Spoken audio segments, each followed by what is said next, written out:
Maying, sandali!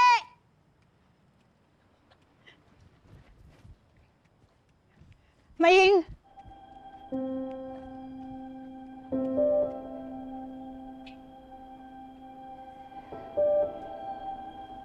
Gusto ko lang sanang mag-sorry. Nagkamali kasi ako ng kinampihan.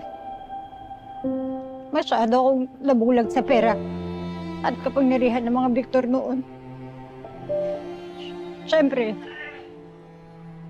bilang nanay, gusto ko sanang mabigyan ng maayos na kinabukasan ng mga anak ko. Lahat naman tayo yun ng pangarap, Dolo.